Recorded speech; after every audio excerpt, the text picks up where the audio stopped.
And then if there is no mild manageable inflation growth, then there is no growth in the business.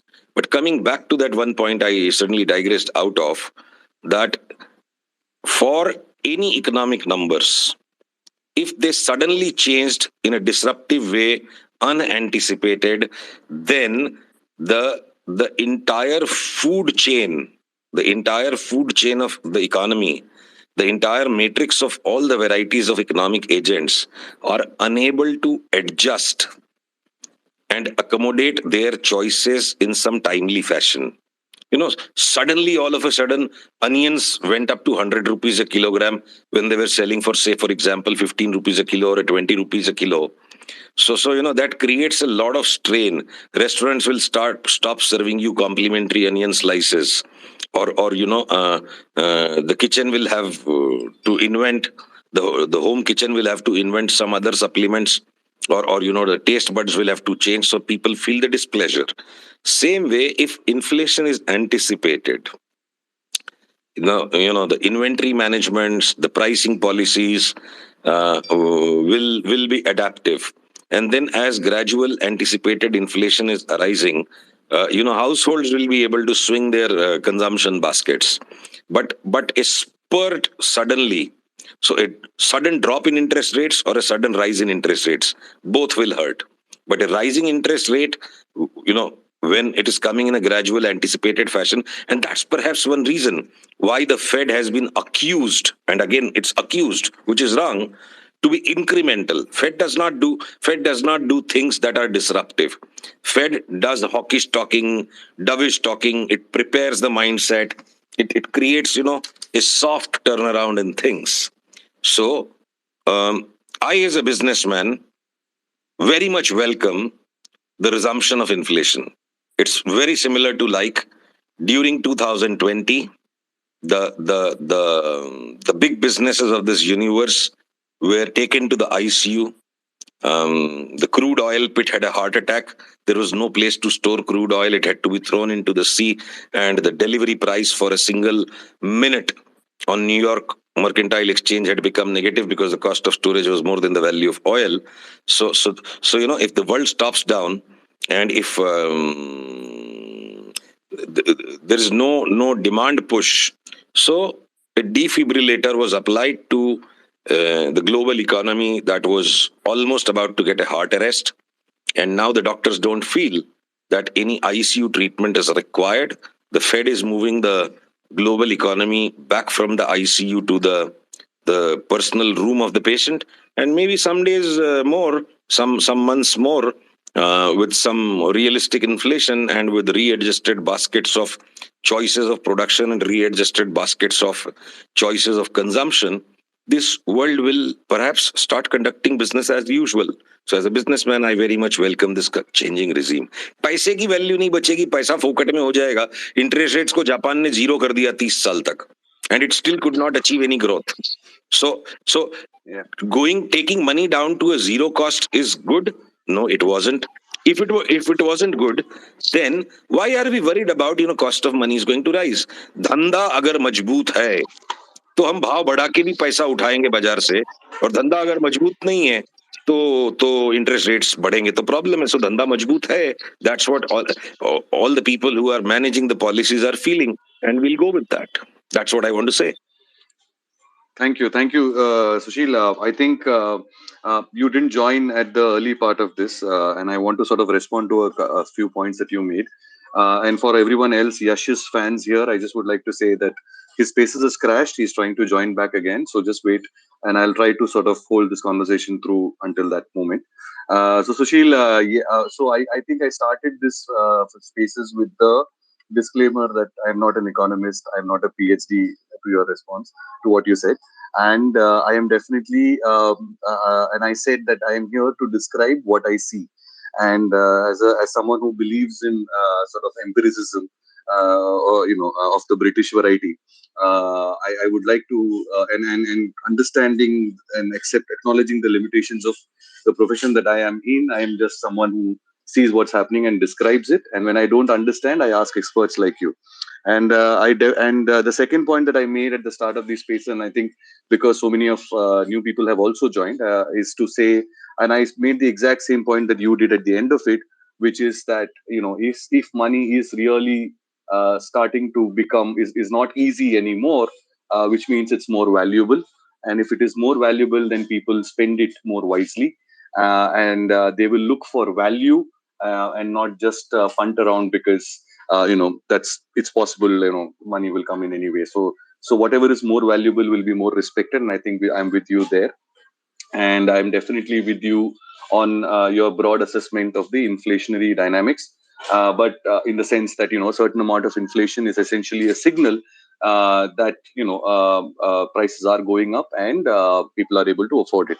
Um, uh, a certain amount of inflation, right, Sushil? Here I want to sort of recall what the RBI governor said, because we have, I mean, unlike US, where they have seen inflation for the first time in I don't know how many generations, of this kind. So 30 years, right? The highest inflation in 30 years is what they are saying. So I think the point that the RBI governor made is that to look at inflation compared to your target, right? So we are targeting a 4% inflation. We have a 8% inflation or 6% inflation. They have a 2% in target, and they have a 6% inflation. And that is why some people would say, or rather, as the governor himself said, that the difference between what you want and how much there is. Would you like to respond to that? So Sriram, broadly we are in agreement with the basic thought process. So I don't think I want to stretch this point much more. And when convenient, Sriram, do consider getting stock tweets or business insider to. Acha, Pankaj has already left. If Pankaj Tibrewal comes back in, he's a fund manager with Kotak, very erudite, scholarly guy who actually breaks down all the scholarly stuff into common sense. If he walks back into the room, please consider inviting him to be a speaker as well. It's always useful to listen to him. He always brings a fresh perspective. Definitely. I am, in fact, I am. At Business Insider and at StockTwits, my friends at StockTwits, we both believe in sort of taking this conversation beyond, from these experts, etc., and be that messenger that is able to, make this conversation more widely circulated, more widely understood, and because and I'm going to sort of invoke Yuval Harari. A market, as in life, is a broad space of a common myth that we can all get behind, and that comes through a series of discussions and consensus building, understanding each other's point of view. So here, today's purpose was also to see what kind of questions do people have, and if people like me are able to answer it, we will be more than happy to. And if not, whether it is Mr. Tibrewal, whether it is Mr. Kedia, or anyone else who would like to sort of come in and share their thoughts on any of these questions, you're more than welcome. Like I said, Yash was supposed to be the one asking those questions, but I'm right now here, and while he's still trying to get back in, does anyone else have any questions that we can sort of address right now? You can send us a request to pose that question, a speaker request. More than happy to. Right now, I can see a lot of people here. Who are there. Sushil, at the other end, I think, would you like to sort of, while we wait for these questions, would you like to sort of do a throwback to the 2013 experience when it was possibly not received as well, the entire, possibility of tapering, and we also had a severe impact in India. Would you like to sort of take us back there and tell us what happened and why it may or may not repeat this time? See, I'm not right away having the data or the charts of the 2013 money flows and how the taper was calibrated. But before I'll try to pontificate or give my guesstimates, let me assert one simple point. For all the numbers that float around far more than any other human study in finance and in economics, or too much of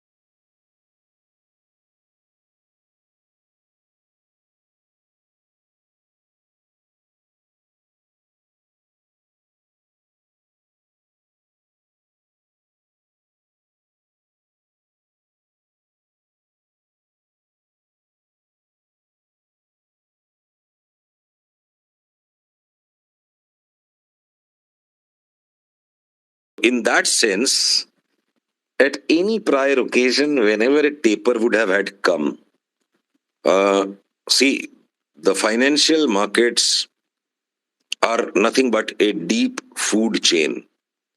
Those who have graduated to become pros by acquiring that mental or emotional tenacity to often even ignore their own imaginative variety intellect are the ones who make money more consistently.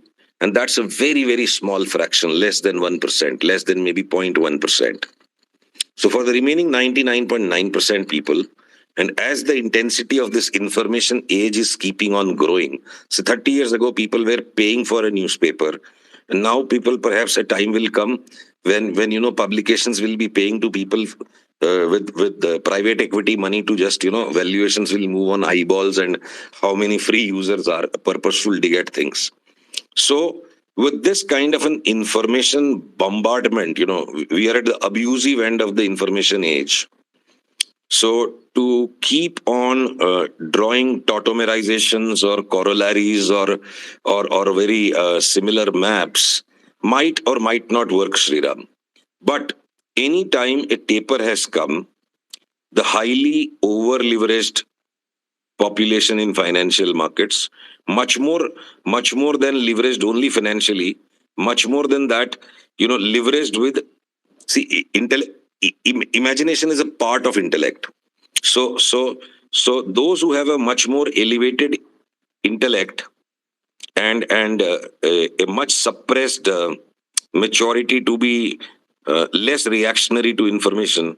So for that audience, the reactions are going to come in, and that can create a cascading effect based on how the markets are positioned. And again, financial markets are not the same as economy. Financial markets run way ahead of the economy. So I was hoping that this conversation, but maybe we bring it in.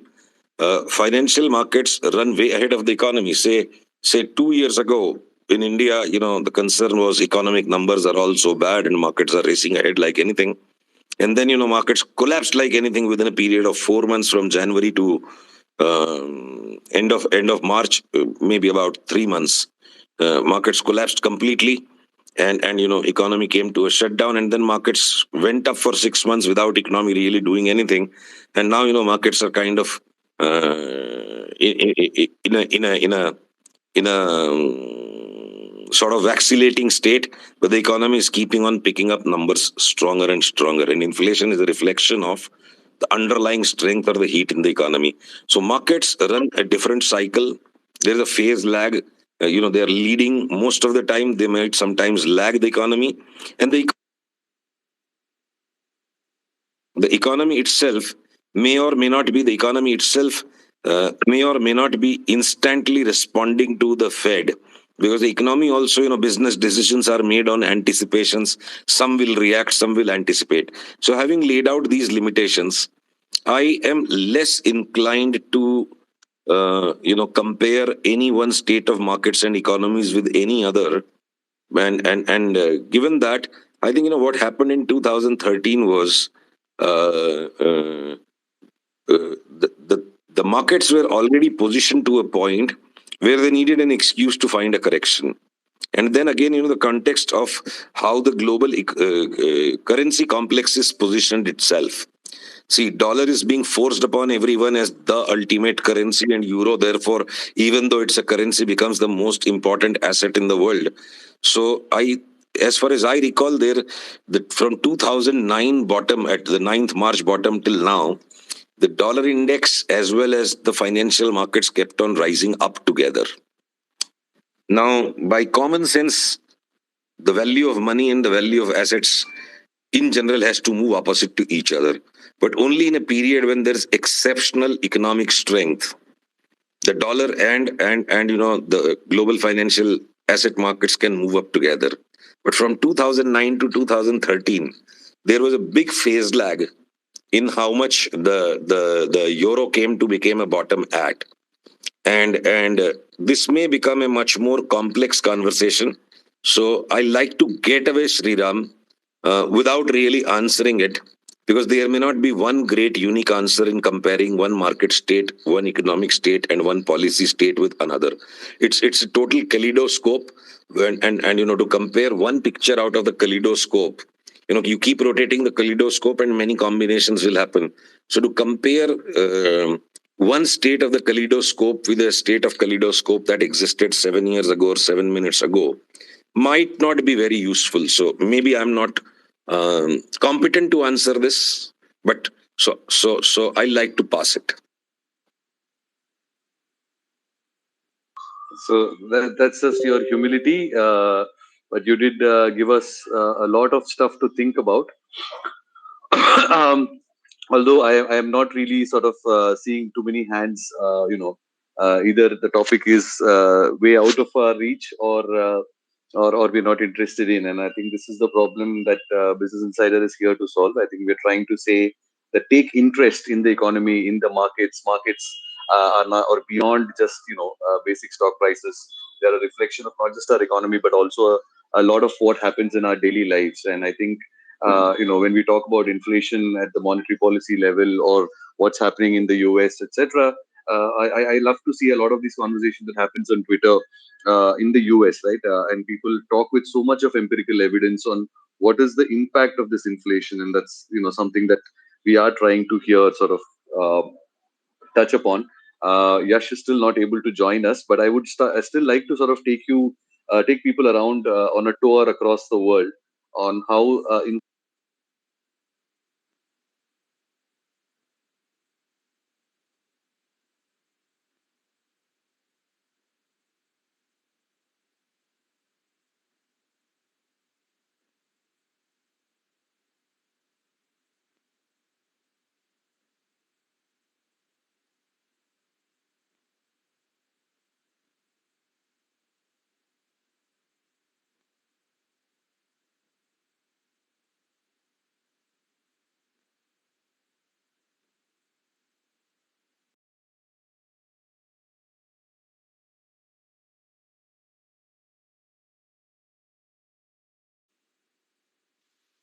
I think it's still working. Sriram, are you able to speak now? Yes, yes, yes, yes. Thanks for doing this. Um, this is such a, I mean, it's pissing off today. People have been crashing in and out. Sushil, yes, you're saying something? I'm sorry. See, I do remember much more of the 2008 top and of the 2003 top, despite Fed keeping on pumping money right from the, I think January 2008, 22nd January is when Nifty started going circuit down. The S&P 500 had made its top, I think, already in November, end of November 2007, and it was trying to retest in the highs in December, around the Christmas time. So a market that has to go down, I'm sorry to sound a little colloquial, but without using that vernacular, the punch and the impact will not come. तेजी मंदी किसी के बाप के रोके नहीं रुकेगी. When there is a fatigue, when the last idiot who could have bought has already bought, अब कितना भी steroid pump करो घुसेगा. So uh, the state of the positioning of the market, the distribution of exposures that has already existed, plus any new actions. It's like this. Somebody might bring you the most awesome meal, but if you're already stuffed fully, somebody might offer you a 40-year-old whiskey bottle or an 80-year-old whiskey bottle, but if you are already at your rubber drink, rather than any appreciation or gratitude for being offered an 80-year-old whiskey bottle, you are going to head only towards the loo.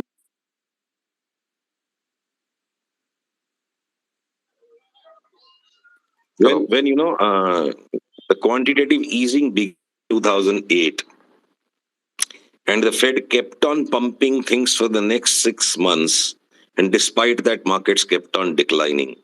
So, with utmost humility, I would like to urge that if we are all meeting here informally to share any insights or our common senses, It's a sincere prayer I make to anyone who's lending me their ears. We all need to overcome being merely intelligent. To be not intelligent is a guarantee to the doghouse, but to be only intelligent is also not a guarantee that we will escape the doghouse. We have to be more than intelligent. We have to be able to more than over. We. It's like this. You don't fall in love and live a life full of love only using your brains. You have to let a few things beyond your brains to also prevail. You have to get to go with the flow. If A equal to B and B equal to C, and only then A will be equal to C, will happen in the school textbooks. But in real life there is something called tolerance, or a margin of error, or what is finally risk taking is to be able to go with the flow, to cope up with not having complete information or complete understanding. So any episodes of history we try to fully impose may not work. So finally, Sriram, to comment upon what you so generously said, that you are humble. See, I'll tell you what, those who have gone through the hard knocks of Dalal Street, gone through the education on the hard knocks of Dalal Street, the University of Hard Knocks that Dalal Street operates, will know that if you are not going to choose to be humble beforehand, this market will not spare you for even one day. If you are not ready to be humble, you are guaranteed to be humiliated. So, for me, humility is not a virtue but a survival tool. It's more like this: when you are out in a street fight, and you really cannot respond to a street fight, either physically or because of your position or your positioning. The best thing to do is to become as lump, as you become a lump of clay. Those who want to beat you up would also require to consume a lot of calories to first get you on your feet. So it's not humility, it's a survival mechanism, जो अपने समझ के बाहर उधर पहले surrender हो जाने का. I'm not contesting your desire to shift this conversation through the alleys of tautomerizations, comparison with the histories. Not at all contesting it, but just sharing that there are limitations on that. That's okay. I mean, we will come back to the history, but I have one objection. You spoke at length about love and its operations, and you didn't mention heart. You went straight to the brain. Uh, that's a little odd, isn't it? See, the heart is again a euphemism. Biologically, the heart does not produce any kind of hormones or pheromones, right? So heart is a poetic distortion of biology. So if we are going to talk hardcore stuff here, so what might be connoted by the heart is that with logic, you can prove anything. If you allow division by zero as a valid mathematical operation, you can prove any number is equal to any number. We can start with any number and we can keep on pumping different formulae and somewhere tuck in cleverly a division by zero through a complex looking operation and prove any number is equal to any number. So logic is no doubt required, but we have to understand the limitation of logic on one hand. And on the other hand, love happens and prevails when you are willing to be understanding more than forcing. This is not understandable. It is your personal initiative to minimize your presence somewhat and let what is happening and accept it. So to keep forcing things, I hope again with a slapstick joke I can get away. See, there are some newbie data parrots. Twitter has too many of them. Guys who cannot even guys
Can get you in as a speaker.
One of the co-hosts has been messaging me that he can't even access this space.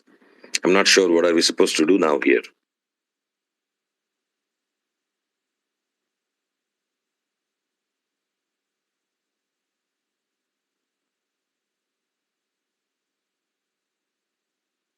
Yeah, Sriram is back. I think you can get him as a speaker, please.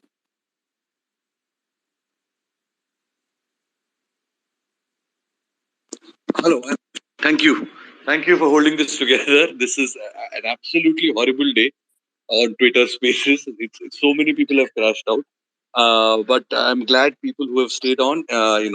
Absolute gratitude towards you. And Sushil, thanks for being with us through this. So yeah, I missed a bunch of these things because of the chaos that Twitter Spaces has been. I think we can stretch this for another 5 minutes. If somebody has any questions, I'm happy to answer. Can you please send in your speaker request?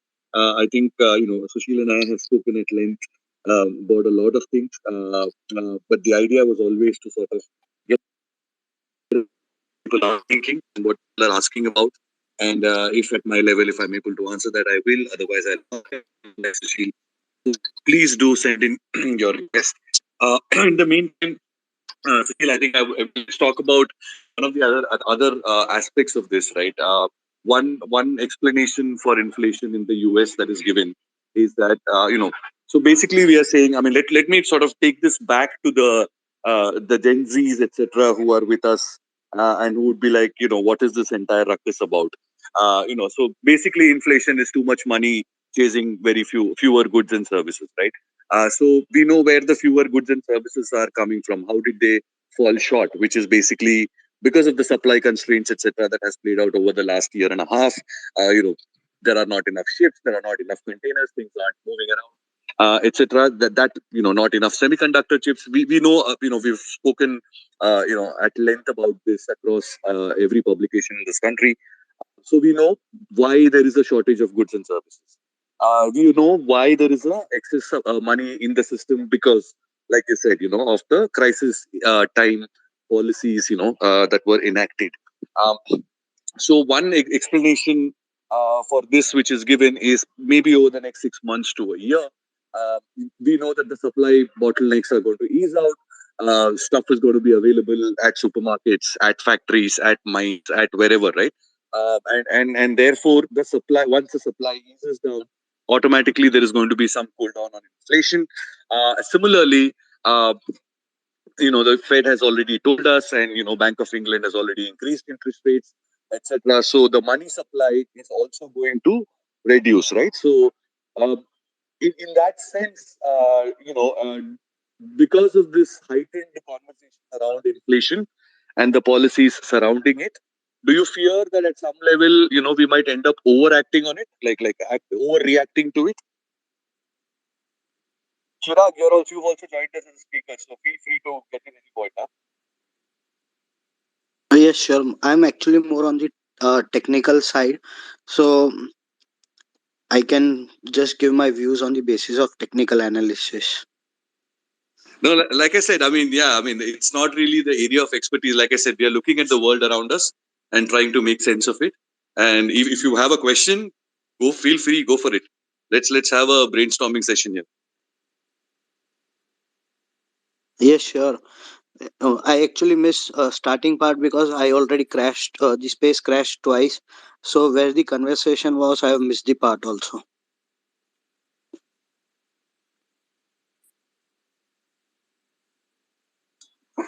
So yeah, so Chirag, basically we started this space with after a few requests on talk about what is this end of easy era, what does it mean, and therefore we started from there, and obviously we slipped into the conversation about inflation. Is it really something that we should be scared of? Um, Especially in the global context, not particularly in India, but are we talking too much about it? And Sushil had a certain view about this, and he really sort of laced it with his jokes and wit, and we had a good time discussing that. So if you want to add to it or ask a question, feel free.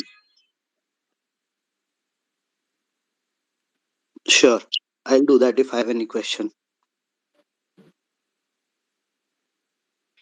So yeah, Sushil. So then let's go back to the point where too much money chasing too few goods and services. We know the goods supply will get better. If I mean it can't get worse than this. Maybe it will get better over the year or next year or so, 6 months to a year. We know that the money supply is going to be reduced. That's a stated intent now. Acting in balance, common sense, empirical evidence. What is your word of advice, or rather, your observation of, are we talking too much about it? I think, as usual, whenever regimes will shift, there will be conversations happening, there will be anxieties, there will be worries, but that's human nature. But nothing can beat the school of common sense. I would be steadfast with my belief that if so much exceptionally large amount of money has been pumped through this whole of last 12 months, if this welcome inflation increments would not have come, I would have been really worried.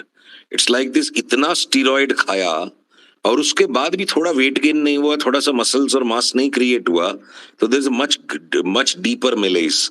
So I'm actually welcoming this inflation. And only thing is, when inflation becomes runaway, so for preventing that, at an opportune time when steroids have to be withdrawn, the defibrillator has to be withdrawn. So this is all routine things of treating a malaise that hit the world, and bottlenecks of supplies that can create intermediate goods are not in supply, and that can create a problem and all. If that happens, those are bottlenecks, logistical bottlenecks, and those will be only a element of transitory inflation. So Fed first felt it's transitory inflation, it kept on pumping more. Now Fed has abandoned this word transitory. So kabhi China will do badmashi and ports are choked, and iron ore prices will get dumped, and then they will flare up. So those are trading games. And simply in a world where economics is running on incentives, if there are bottlenecks and there are scarcities, they'll all iron out over a time. Whatever time it takes to create more capacities, if there is really visible consumption that is much more than existing capacities, so some or the other industry will take off into a long term cycle. So I'm not at all worried about inflation. I would rather be worried about things that, despite so much pumping of free money into the world, if inflation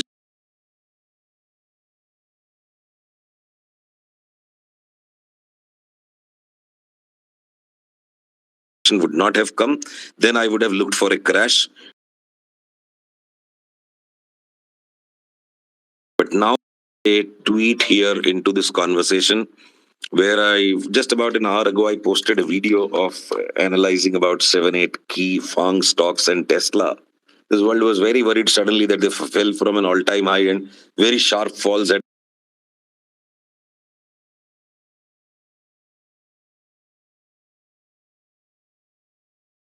happened in 5 yes, my analysis in the charts comes right for a moment, let's assume. So those who matter in the markets, the vector sum total of everybody's expectations, everybody's abilities, and the vector sum total of everybody's actions is what forms stock prices and stock trends. So if indeed inflation is hurting, if this level of inflation is hurting and the inflationary outlook is hurting, see, actually, if it may get complicated, so I'll try and keep it brief and just put out a sort of conclusion. The way the US Treasury bond market is pricing things on the various durations of the yield curve, the market, the US Treasuries, the US bond markets, the government bond market is positioning itself to anticipate some realistic inflation growth only through the next 12 months. The market is not positioned at any kind of a runaway inflation. And one asset class, because interest rates will go up, so bond prices will come down. So maybe, more consumption will happen, more investing in equities can happen. This is a lot of if, this, then that. And as Chirag said, finally, technical analysis works, because to try and find a reason for stock prices is foolhardy, because stock prices are the fastest moving. They anticipate the future better. So to try and logically describe what this inflation could do to the stock market is stupid. That's a strong statement I've made. Let me make it politically correct or socially appropriate, that to try and pontificate on the outlook of financial asset prices based on the lagging indicators that come from the economy will fulfill our desire to have an intelligent conversation over dinner or over a drink. That's also, the brain needs certain kicks and certain joys. So our intellect will find its joy, but share बाजार का धंधा share बाजार के हिसाब से ही करना पड़ेगा. And that works on anticipations, not by reacting to the historical data. So do not mix up outlook on markets with the economic numbers. If we will restrict our conversation right now on if inflation is bad for the economy, stock market का तो game total अलग है. Stock market is working on 2023 earnings now. So is the revival of inflation bad for the economy? No, not at all. To bring back this realistic inflation, for only that goal, so much of quantitative easing was done. The goal of a central banker is not to wean away inflation at all. If money supply, if central bankers after the Bretton Woods Pact fell in 1974, until which no central bank in the world would be allowed to print more currency than the amount of physical gold that they are holding. And after that, the self-created discipline on the central banks was taken away, and a parabolic rise in money supply has been happening in the world. So getting back some inflation commensurate to the amount of food we are eating, we must have some body temperature. I'll keep on repeating the same thing again and again, because that's where it boils down to. And to try and study history and then find some model out of that to predict stock prices based on inflation. Okay, what can be done is that if stock markets are going to rally up now, Hindustan Lever, which was punished for a long time, did not participate much at all inside this entire rise. In fact, March 2020, it was at 2700. Today, it is at 2000. So one phase of the market that worked on steroids. And during that period, this classical great company and a great stock for long-term investing did not work. Maybe from here, Hindustan Lever ka zamana wapas aayega stock market mein. Because that's one company that is able to, because of its franchise value, because of its loyalty to its brands, because of its business process, it has got franchise value. It's a great company that can pass on all the inflation. A commodity company may not easily be able to pass on inflation. If, steel prices rise too much, capex will start getting postponed, even though I'm very bullish on the steel cycle even now. But if people are worked up and worried about inflation now, so what is called in the stock market is like, defensive buying. So defensive buying will return back to the stock market. Looking at the charts of Hindustan Lever, if for more than a month I'm anticipating that, another last 100 points of noise on the downside, and it's been fluctuating like anything. Maybe, in next 6 months or 9 months, I'm ready to face Hindustan Lever going to 3,000, a totally new high, and a stock that did not participate at all in these nifty returns in the last 12 months. A lever goes up by 50%, it will itself pull up Nifty by 1,000 points odd. So a Colgate or a Marico or a Procter and Gamble. So some fund managers or media personages or general descriptive conversation on markets will be market के अंदर economy में डर है ना inflation का इसलिए defensive buying हो रही. That's a wrongful way of explaining the same thing, that companies that are positioned best to gain out of inflation, stock market is going to reward them more than companies that are unlikely to be gaining out of inflation. So the broad index is not affected by inflation.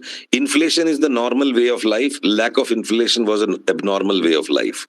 So predicting stock markets from inflation won't work. Sectoral shifts can work. Okay. Sectoral shifts can work. There is a certain way to invest your money at the time during inflationary periods. There is a certain way to invest your money when inflation is not present. One question that I would assume that a lot of people may have is, inflation itself is a self-fulfilling prophecy, in a sense that, and we are witnessing some amount of that in the US, where people expect a certain amount of inflation and then seek more wage hikes, etc., and then that sort of contributes back to the inflation. Again, I'm not talking about historical data, Sushil. I know you've spoken about not looking at it a few times, but I'm talking about the empirical evidence right now, and there is a certain sort of commentary around that, about how people are approaching inflation.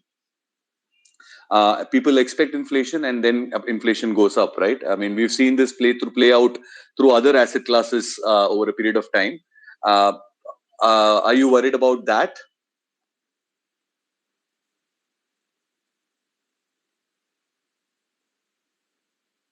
I'm sorry, I missed this last few lines. I was reading the messages being sent by Yash, who's trying to get back in. Do you mind, Sriram, please repeating this again? No, I was saying that not looking at historical data, but looking at empirical evidence right now as we see it. Inflation in the US, some people say that it's kind of a self-fulfilling prophecy, because inflation expectations, people believe that prices are going to go up because that's what is being told to them, and that's what is being reported. I mean, it's not like it's fake news or something, but it's happening. The hysteria is so much that people expect prices to rise again and be things to be unaffordable over the next year or so, and then they ask for more wages, and then that contributes to inflation. Is that something where just as much as traders are part of the market ecosystem, consumers are part of the other commodity market, right, like everyday items, etc.? Is that something that you would be worried about? Not at all. Why should I be worried about it? And anybody astute in markets, see, if gold is not spiking up, right? Gold would spike up when there would be unanticipated inflation. Unanticipated inflation is unhealthy. This is a natural outcome of so much of quantitative easing. And then, as I said, Sriram, some people will always be worried. And they are the people who become the lunch of those who know how to act without worrying in any state of the markets. So I might sound borderline condescending, but the idea is, why are we trying to fit something into logic which is not supposed to fit into the logic? Economic data is backward looking, stock markets are forward looking. So economic data and stock markets ko kitna empirical data, historical data, whichever way we try to look at it, it's futile. Even the CFA Institute syllabus included that in its syllabus some 15 years ago. The CFA Institute also, from pure balance sheet analysis, pure GDP and economic numbers analysis, has become a lot more market savvy. The CFA curriculum, it recognizes the behavioral side of finance and economics for more than 15-20 years now. So then what is remaining? All empiricism we can look at, is inflation harmful for the economy? Now, what is good for the economy and what is bad for the economy is a point of debate. Is welfare economics the real economics?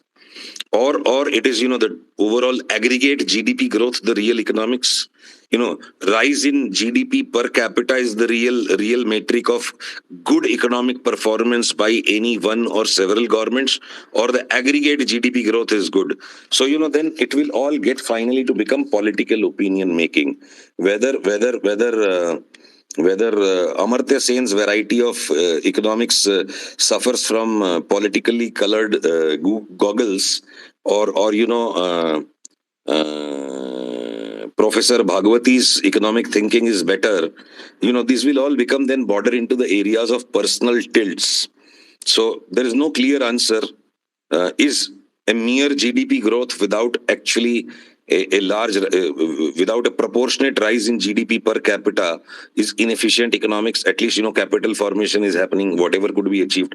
So this will perhaps, then Sriram keep on drilling down to finally fighting it out on what political spectrum one is currently conditioned for, and then people will start labeling each other. You are a communist, you are a socialist, you are a right winger, and you are a person flapping the wings without existing one. So eventually that kind of deep discussion on economics will land into political brawl.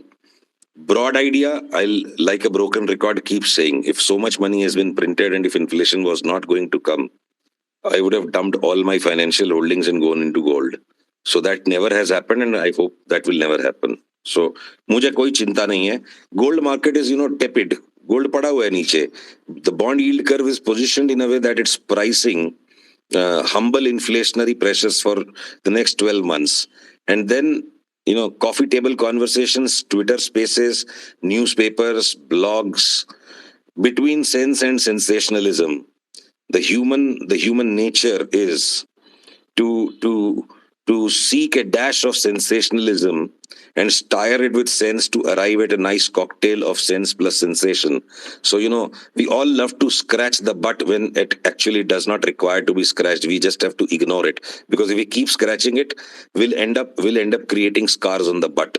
So it's like the proverbial scratching of the butt when it should be actually ignored. The markets are ignoring this inflation.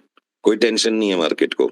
The reflection of tension would have been if precious metals had shot up, if gold went into an uptrend. That has not happened. The bond yields are pricing themselves nicely. If the entire bond yield curve rises without changing the tilt or its shape, that's a conclusion that economy is gaining heat. So we all want a higher temperature. We want the game to be becoming faster. If, say, the longer term yields actually responded down and shorter term yields went up, then that will be a sign of recession. So some inflation is fine here. Pankaj is here. I think, I've been keeping on rambling back and forth the same thing. Can somebody please pull in Pankaj to be a speaker? I'm sure all of you will love to hear the very fresh dimensions and perspectives he'll put on the table. Can please somebody pull in Pankaj? Pankaj, can you send out a request to be a speaker? Unless you are driving and on a Bluetooth. Pankaj, can you hear me? Can you please send out a request to be a speaker, and can the host or the co-host please give him the mic? Sriram, please get Pankaj to speak, no? He'll definitely, bring a new punch and shape to this conversation.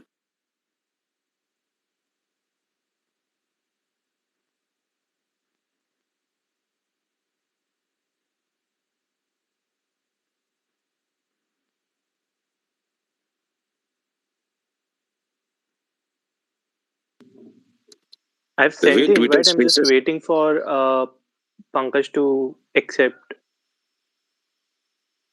Wow. maybe just got Who into was talking right now? Stock tweets. Okay. Awesome. Because Sushil, in the middle of all of this, even I keep getting the spaces keep crashing and logging me out. In fact, somebody who's sitting Yeah, in the my way colleague Twitter Neha has was on kept the its beginning by spaces. the handle, and she's also been thrown out a couple of times already. But yeah, Pankaj, if you can please send in a request. It'll be easier for us to approve it, and anybody else who wants to speak, again, it's an open forum. Let's talk about it. I think I'm going to sort of let's start rounding up all the things that we've heard from Sushil so far, which is basically that some amount of inflation is good. But I don't think he really responded to my question on what amount of inflation you want and what there is. He's just happy that there is some amount of inflation, because for 10 years central banks have been pumping money, printing money, and this was inevitable, and he's glad that it came now than later. The second thing he said is that do not worry about inflation, because the markets are not. And he cited data of the gold market where the prices have not shot up. Typically, in an inflationary environment, people would buy gold because that's seen as a hedge against inflation, right? When money starts becoming worthless, people start buying gold because the value of gold is seen to be more protected over a longer period of time. And it is true that I recently read a data somewhere that both gold and silver have given, I think gold has returned nearly 5,000% compared to inflation over the last 30, 40 years. And that was the kind of data that was thrown around, although I should remember where I saw it and not quote some incorrect data. So what is the gold market telling us? They are not worried about inflation because the prices haven't shot up. In fact, last few days we have seen gold prices dip, so don't worry about it. And of course, similarly, the bond market is giving a similar signal. But I'm guessing if you are a retail investor, it is good enough that if you can master the stocks and asset allocation and the basics of it, having your SIPs in place and making your basic investment. I'm guessing you're not interested in the bond market as much. Sushil, you're saying trying to say something? Sorry. See, you brought out a good, very important question. What level of inflation is healthy? So there is no one fixed number for any nation at any point of time. The broad idea is the risk-free rate of return on capital, which is, say the 10-year treasury bond of any country. So long as inflation is less than that, then the risk-free rate, the real return on risk-free investments cannot be negative. If there is a negative rate of return on the risk-free, the 10 years considered mentally the benchmark in any pricing models. So this sudden 6% inflation reported in the US was kind of a spike. If this was to be a sustainable thing, if the markets would have believed that, for a sustainable period of several months or even quarters or quarter or couple of quarters, the rate of reported inflation going into the near future of the next 1 quarter or 2 quarters would remain higher than the 10-year rate, gold would have spiked already. Gold would have been already in a big uptrend even before this number got reported, because some human beings calculate the number, collate the data. Some human beings calculate it, then it is lying on the desk of some bureaucrat and some politician. So सब इंसान है यार, सबके बदन में पसीना आता है, मार्केट को पता चल जाता है कि what numbers are going to come, and markets almost always acts ahead of things.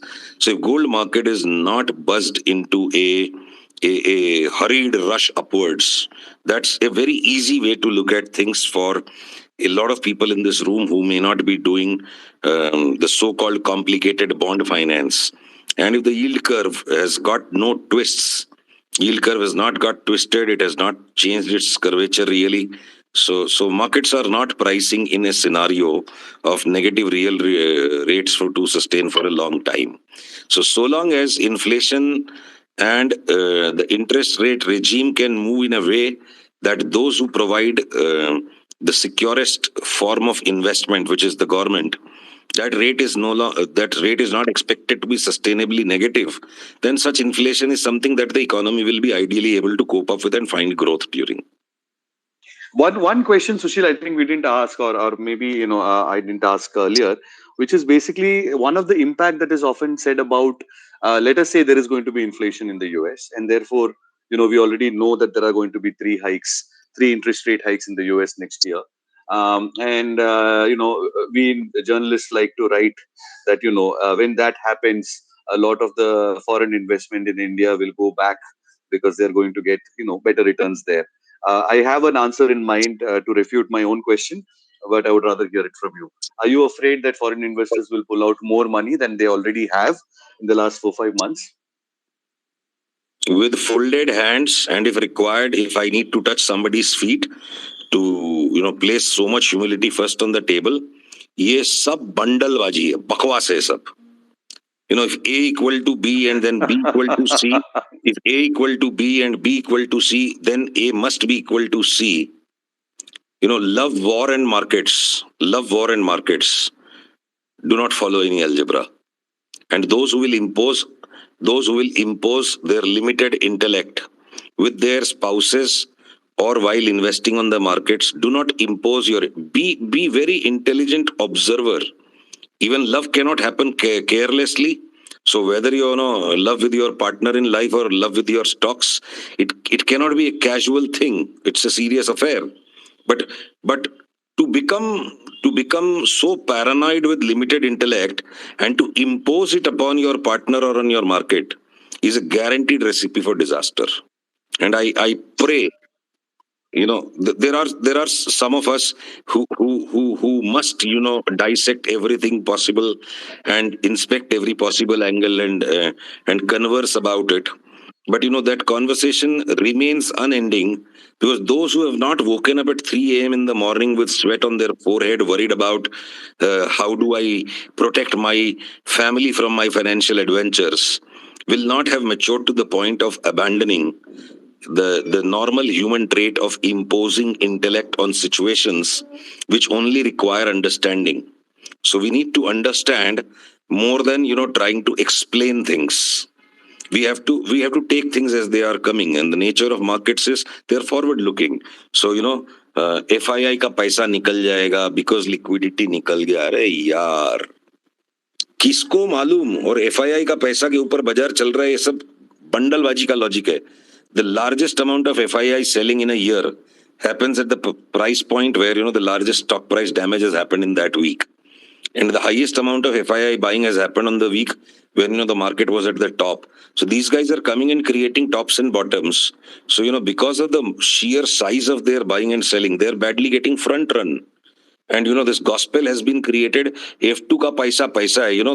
The FPI, the foreign portfolio investor, is his money is currency paper, and domestic money is toilet paper. I mean, come on, yaar. What is this discourse created? But it's good if all of these stories exist in this financial jungle. That's where some of us will be able to make some money. If all reactionary mental models are becoming popular in the markets, so retail is reacting to all of this. But look at the hard data.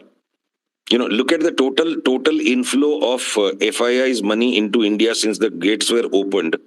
Calculate the total of that, and then calculate the total value of their portfolio. Have they made a net profits over us? FIIs as a category is superior over everybody else in the market. आज तक जितना भी dollar India में अंदर आया है उसको आप टोटल करो, and then I will thank you on behalf of Mr. Dalio for not naming him today, because he's been the flavor for the last few days. No, of not FII just bashing. Dalio, not just Dalio. Let's not put thing in silos. Let's not try to make love so simple. Then what's going to be left in this romance called financial markets? If this romance called financial markets could be explained by algebra, then what would be left in it? Sab khatam. Then we would just make some computer models and we can all go and play golf. And computers can with total discipline apply algebra. So money is a human affair, and people are forcing in algebra on a human affair. So that's how opportunities will get created in the market. No, which is true, but I think Sushil, you said it in your own style. But I think what I'm trying to do here is to sort of, why don't worry about it, right? Like in clear terms, if you were to explain it to some of our young listeners, including some of my team members who are here, who are not, as big experts in market, why does this rising interest rate in the US? Why is it not a bother for you? Why would you refute, in very simple terms, the idea that dollars will go back? Boss, this 2020 came out of the whack. But prior to that, if you just plot last 10, 20, 30, 40 years of interest rates and plot a chart, and if even without using any technical analysis, the school of common sense cannot be beaten. There was a constantly, there was a prevailing regime of continuously declining interest rates the world over, even before Corona happened. And had 2020 not become a crisis year and the fight for survival of mankind kind of a year, interest rates might have already bottomed out within 2020, and they would have been rising. So there are cycles of rising rates and falling rates, because the world is being managed in a way that incremental actions are taken by central banks. Thankfully, no central bank of a country that has been suffering any dictatorship has become so important to impact the world. Otherwise, a dictator will come and suddenly say, no, no, no, it's totally unpatriotic. Why should the interest rates in my country on the government bonds be lower? See, I remember one, maybe you kind of call it slapstick. When I was just being trained into business because I was doing too many things in college and dad wanted me to be kind of doing some focused work. So in the first year of my college, that was in 1989, I had to become his assistant, doing all kinds of things that anybody who thinks his dad is doing well, he would assume कि मेरे बाप के office में कुछ तो मेरी इज्जत हो. तो मेरे से घोड़ागिरी करवा रहा था मेरा बापू. And in that time, he was a large importer of pulses, and this Kabuli chana that we eat, 70% of that is still imported from Turkey even now. Our farming has not improved. So in 1989, there was a military coup in Turkey, and overnight, the new dictator that came in, he said this is like a total insult to the people of Turkey that our currency should be pegged at this value to the dollar. I am today henceforth revising the value of our currency to become double in value. So in the wholesale market where thousands of tons of Kabuli chana would get traded, shiploads, the wholesale the import price was about 8.5 rupees a kilo equivalent, and overnight it went up to 19 rupees a kilo. So if my dad had sold in the forward market, earning some wages of labor, or earning wages for creating utility of place, कि Turkey से लाके हम चना India में बेच देंगे ट्रकलोड and ट्रकलोड buyers will go and sell it in bag loads. So no big trader would stay unhedged in physical commodities. So the situation became one that the sellers in Turkey who had given a contract to my father for against an LC, they are willing to supply at the same value of their Turkish lira. But अब $1 की जगह $2 लगेगा to buy the same amount of Turkish lira. So the landed price for us in India became double, but the forward sale that we had done would drive people to bankruptcy. So there was a huge relocation, mislocation, dislocation in the Kabuli chana and the other pulses market that time. So this kind of dislocated change in interest rates or in the value of any currencies or in any economic numbers is going to cause disaster. But gradual anticipated change is business as usual, and it's a cyclical game. The business happens over cycles, and never in history anybody will be able to show me any anecdotal data, any historical data, any empirical study that economies did not do well or businesses did not do well during periods of rising inflation. That is the most desirable period so long as it happens in an anticipated way, it happens incrementally, and it does not happen in spikes that the real rate of interest becomes negative. So इतिहास वही है और वही होना भी चाहिए. But अगर अब कुछ लोगों को साबित ही करना है कि वर्ल्ड में प्रॉब्लम है, तो I can recommend in a very friendly, genuine, sweet-hearted, non-condescending way, buddy, can I take you to Dr. Ashok Desai, a very good psychiatrist in Bombay, and he never discloses to anyone who are my patients. Please go and get yourself inspected. Neither history nor logic can sustain this unnecessary worry. This paranoia needs some medication temporarily to calm down the frayed nerves. This is just a habit to get worried. Then we have to ignore such a habit to get worried, or offer somebody who's close enough to us कि यार inflation को लेके तो इतना परेशान हो रहा है, डॉक्टर अशोक देसाई नहीं पसंद है, is a very old man, तो और भी अच्छे यंगर डॉक्टर्स हैं, go to a psychiatrist. Neither historical data nor logic suggests that inflation should worry financial markets or economies or economists. But if some people just love to be worried, then they need to be taken to a psychiatrist. That's all. That's okay. On that note, I think we extended the spaces a little longer to be able to cover as much as possible, and because of the repeated sort of crashes that were happening. Thank you, Sushil, for being patiently with us and delighting us with your views. Of course, on the question of whether neoliberal economics works or the welfare economics works, I think that's a call for a separate spaces, and I think we will find each other sort of disagreeing on various counts. But I'm looking forward to that day, to some, like you said, over a drink or dinner or over spaces. Thanks to each one of you who's been here patiently listening to us. I'm sure there are a lot of questions, but because the Twitter has troubled us so much today, we intend to do this better on another day and another topic. Do keep sending us your questions, etc. Because unlike Sushil, I am a little more patient with questions and light banter on.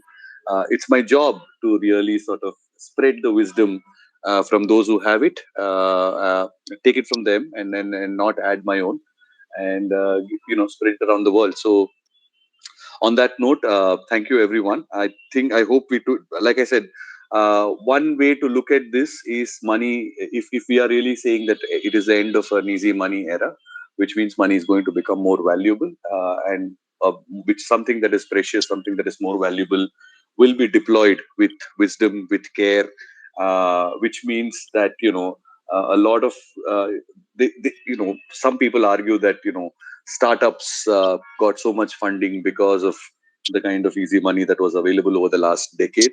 But we should also remember that is also the reason why we were able to build some fantastic technology solutions from, which is also the upside. And the downside is that there are a lot of startups who probably didn't deserve the money. They also got it.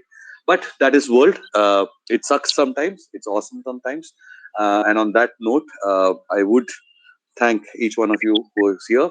Sushil, thank you to you too.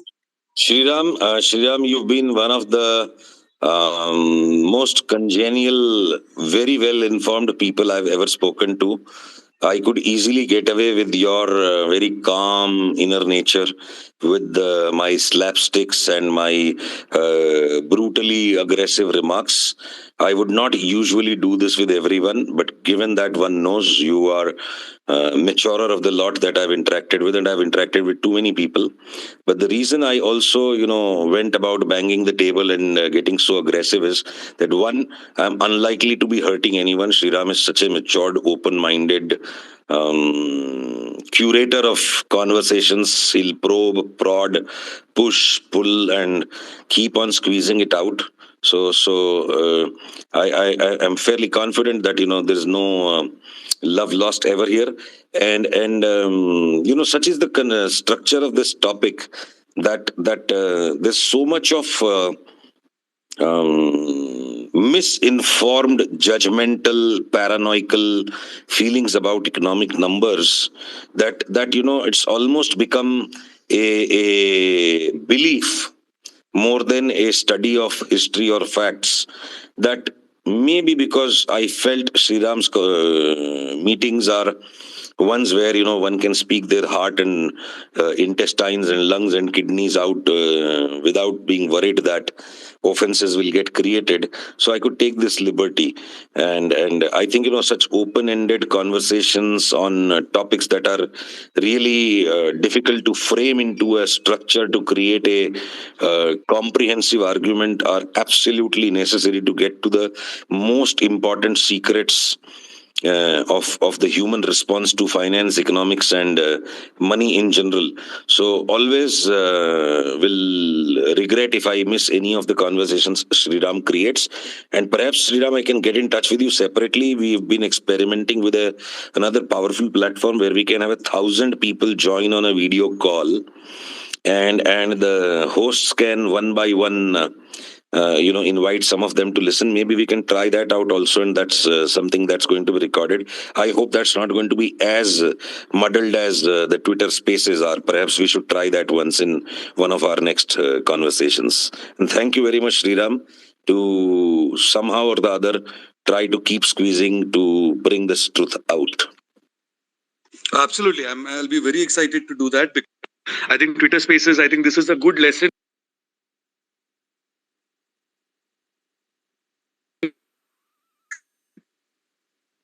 I have some ideas after today's experience. Thank you, Sushil, for your very generous comments. I take it with all the humility that I can fathom at this point. And I would also say that, I mean, I would, this is my team is telling me, and I would, is reminding me that I should say this. This is exactly the purpose of Business Insider, and we are trying to sort of, like I said, take this conversation forward. So every week we take one such topic that seems to be the buzzword, not necessarily the biggest news of the day or news of the week, but something that people are talking about, and only the jargon is getting thrown around. So what we do is we take the jargon out of it, make it a fun experience. We send you a newsletter of sorts, and it's not just any other newsletter. We call it Simply Put.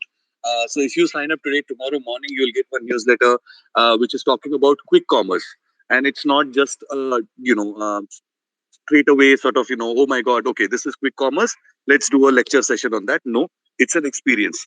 It's an experience. We make fun of things, we make fun of people, we make fun, there is a video, there are gifs, any way that you can consume, right? If you are coming to me for content, my job is to give it to you in as many ways as I can, and give you the experience, and take away the boring the boring elements of it, take away the hubris of a journalist that we often carry, and try to say tell people exactly what they need to know. And the purpose of this is not necessarily tradable information. This is not to say that oh, if you read this newsletter it will make money. Sriram, What I will say this is, would if be you read really this useful. newsletter, you'll probably be able to make a smarter conversation at parties, give better answers in your interviews, and Sriram, generally have a how better do we worldview. subscribe to this And I newsletter? think Can that you is the please have first step somebody to post a creating link on this? a country or a society that votes, that thinks about things that matter, and votes on things that matter, and is not does not get emotional about everything. And so we learn about, and I must tell you that a part of this process of creating this newsletter is also, a team goes through. They literally go through the process of learning it. It's not a top down. I tell you what it is. We take the consumer's journey of understanding the topic as the most basic person, and then therefore sort of express it in that form. So I would sincerely request each one of you to subscribe, check out Simply Put, How do and we do share subscribe, your Sriram? feedback and how it can be better. I believe that things are never perfect, and I'm always looking forward to people who can tell me how to do this better. So Sriram, Simply how Put can it we is on subscribe to Business this Insider, newsletter? and thank you Stockwitch for bringing me here. I'm glad to have interacted with the audience, and especially Sushil. With Sriram, this, how do we on that subscribe note, to this newsletter? Sushil, are you saying something? Okay, How how do do we we? subscribe? So How do we yeah, so there subscribe is to this? if you click on any um, story on Business Insider, at the end of that story there is a sign up link. Like there is a page where you can there is a section where you can put in your email, and the goal is that we will send across this newsletter uh, Thursday morning. That's our goal. We Lovely. take up one topic a day. Last week it was inflation in India. Before that, we were talking about when is Paytm going to start making money. This week we're talking about this entire craze around quick commerce. And if there is anything that is quick commerce that I know, growing up, it was the Kirana store, and now we are trying to see and explain how the online world is adapting to the Kirana philosophy. So any story on Business Insider, if you click on a Business Insider story, there is a sign up space. So please do that and check it out. Lovely. I'll definitely do that right away. Thank you, Sushil. Thanks everyone who's here. I will have to end this because the hosts, Stocktwits and Business Insider, they've been crashing in and out. So I'm allowed to do that right now. So thank you again. Good night.